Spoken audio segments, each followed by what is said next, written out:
do que propriamente uma entidade. Diabo não é uma entidade, é um comportamento que qualquer um de nós pode ter no momento de infelicidade moral.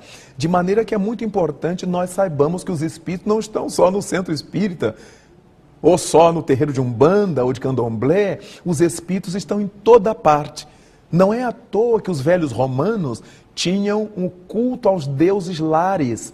E o Deus lar para o romano eram os avós, os ancestrais, os antepassados, que periodicamente se manifestavam pela boca das sibilas, das pitonisas, para aconselhar a família, para chamar a atenção da família, para admoestar a família em qualquer das suas circunstâncias.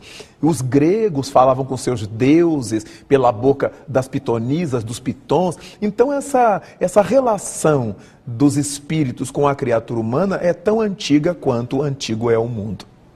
Raul, nós vamos fazer um rápido intervalo e retornaremos em seguida. Agora você tem ao seu alcance livros espíritas, espiritualistas e de autoajuda. Acesse o site www.megalivros.com.br ou ligue 0 operadora 11 3186 9777 ou 0 operadora 11 3186 9766. Conheça a revista Cristã de Espiritismo. Todos os meses temas como tratamento espiritual, vida após a morte, mediunidade, Chico Xavier, Divaldo Franco e muito mais. Visite nosso site e acesse vídeos e artigos gratuitos. Rádio Boa Nova. Sintonize. Em todo o Brasil. Saiba como ouvir. Ligando, por e-mail ou acesse o site. A comunicação em prol de um planeta de regeneração. Rede Boa Nova. Emissoras da FEAL. Fundação Espírita André Luiz.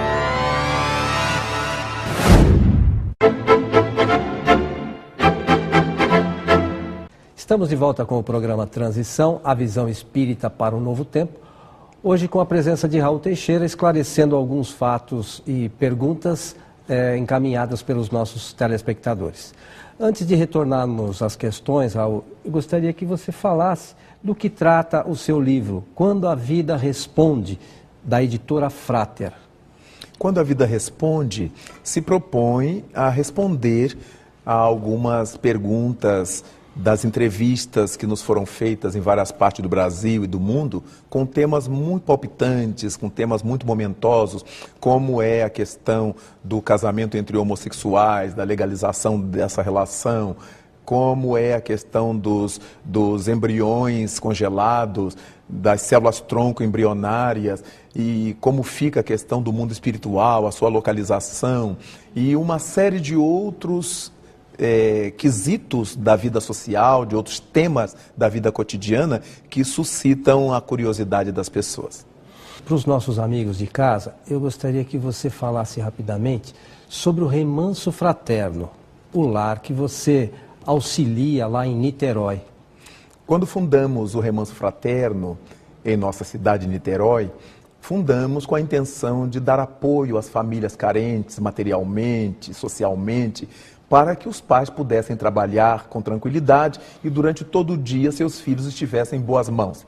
Ali somos um pugilo de almas que nos dedicamos a essas crianças. Atualmente são 300 crianças, às quais oferecemos a escola até o 5º ano, desde a creche, alimentação, serviços médicos, odontológicos, psicológicos, a instrução espiritual que nós procuramos distribuir na nossa convivência com elas e com seus pais, com seus familiares, com os quais nos reunimos periodicamente.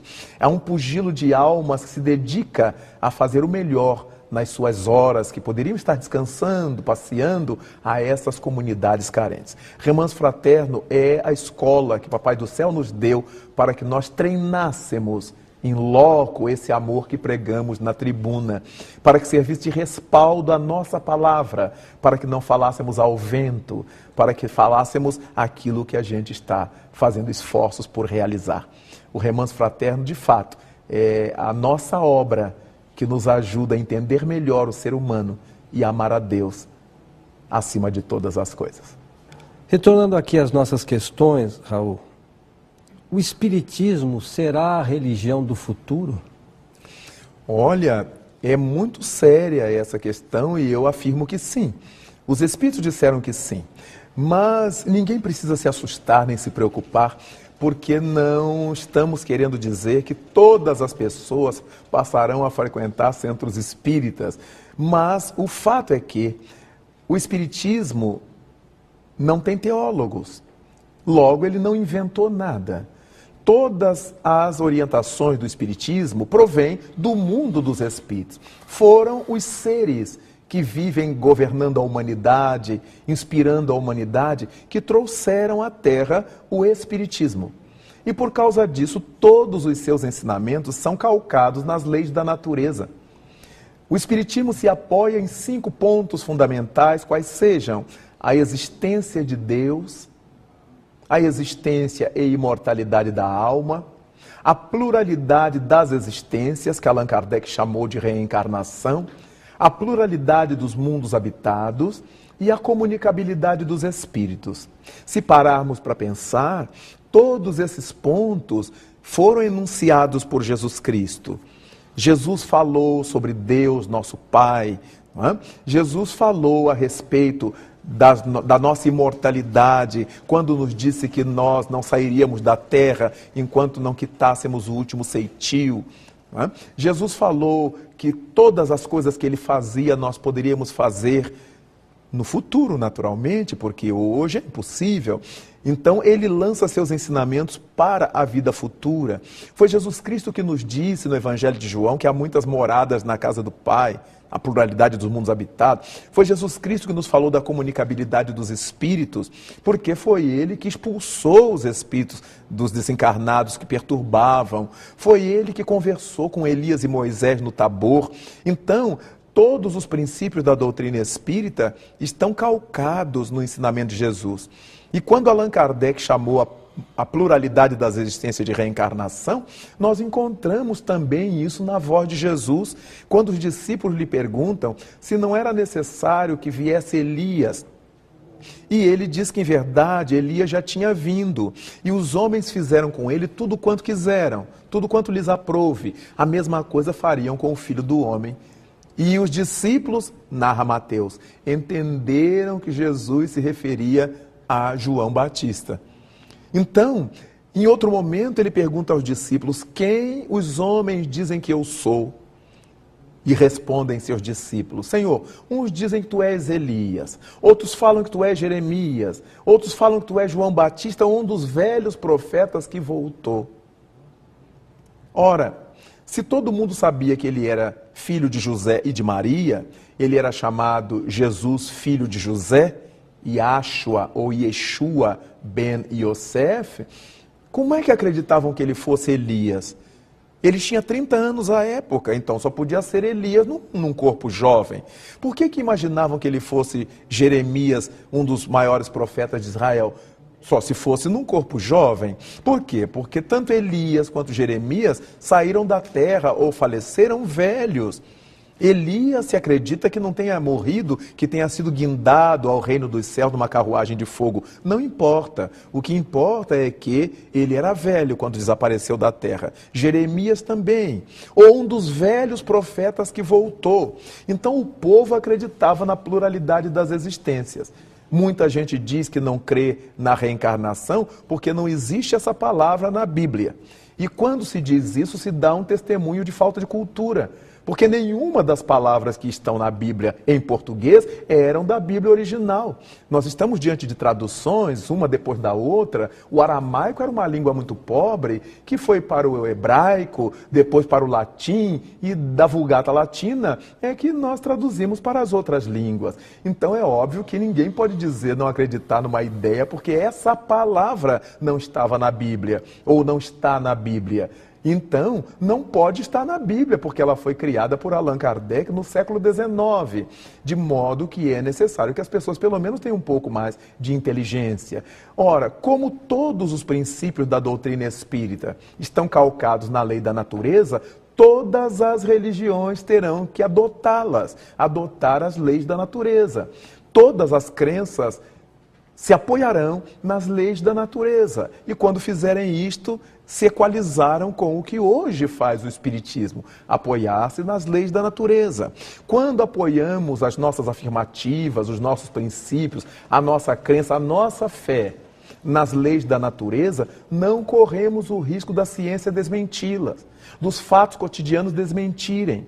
Porque é muito feio nós ensinarmos uma crença a uma criança, a um jovem, e dali a pouco esse jovem entra na escola, entra na faculdade e vê aquilo desmentido pelos fatos. Não é pela palavra dos professores, que quase sempre são materialistas, é pelos fatos. Então é muito importante que quando nós tenhamos que ensinar uma religião aos nossos familiares, que seja uma crença que suporte os fatos. Por isso Allan Kardec nos disse que a fé inabalável só é aquela que pode encarar a razão face a face em qualquer época da humanidade.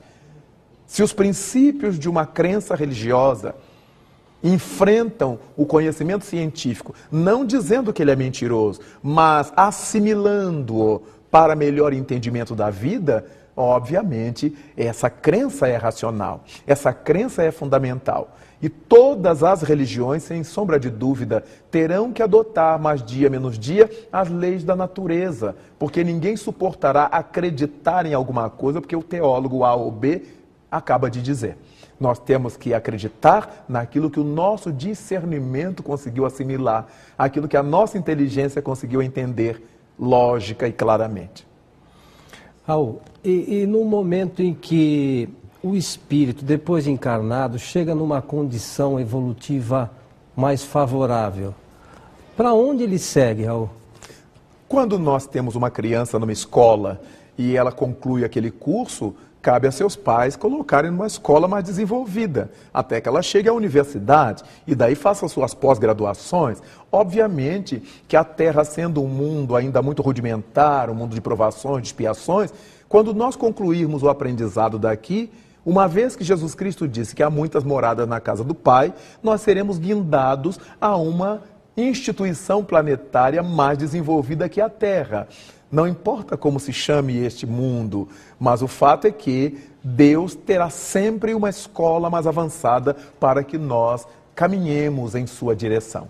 Ninguém tenha problema, ninguém tenha dúvida, porque quando já tivermos assimilado tudo quanto o planeta terrestre nos pode oferecer, nós teremos o Pai nos encaminhando para outras instâncias, outras moradas de sua casa. Raul, eu gostaria que você deixasse aos nossos amigos as suas considerações finais deste dia.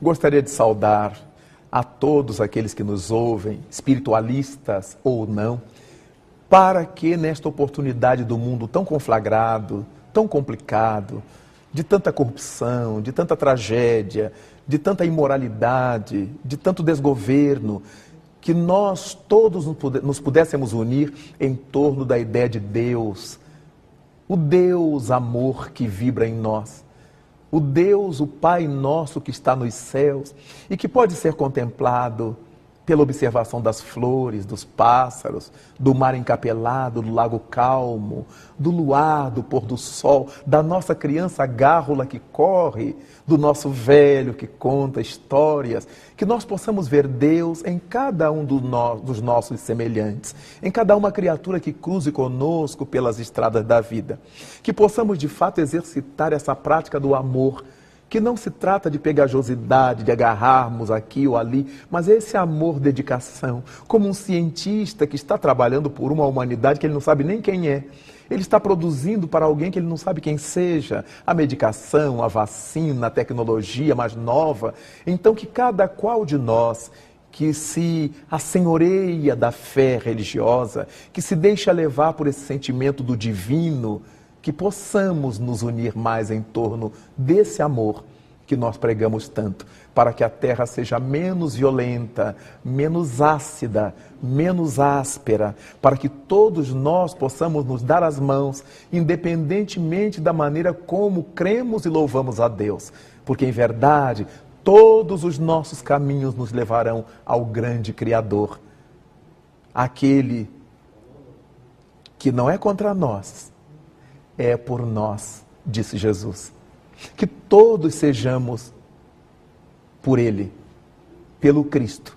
Não importa a nossa dimensão budista, taoísta, islâmica, cristã, o importante é que busquemos Deus em nossa intimidade, não importando qual o nome que lhe dermos, mas sim a função que Ele tem de iluminar-nos as vidas. E aos nossos amigos de casa fica o nosso abraço e esperamos encontrá-los no próximo Transição, a visão espírita para um novo tempo. Até lá!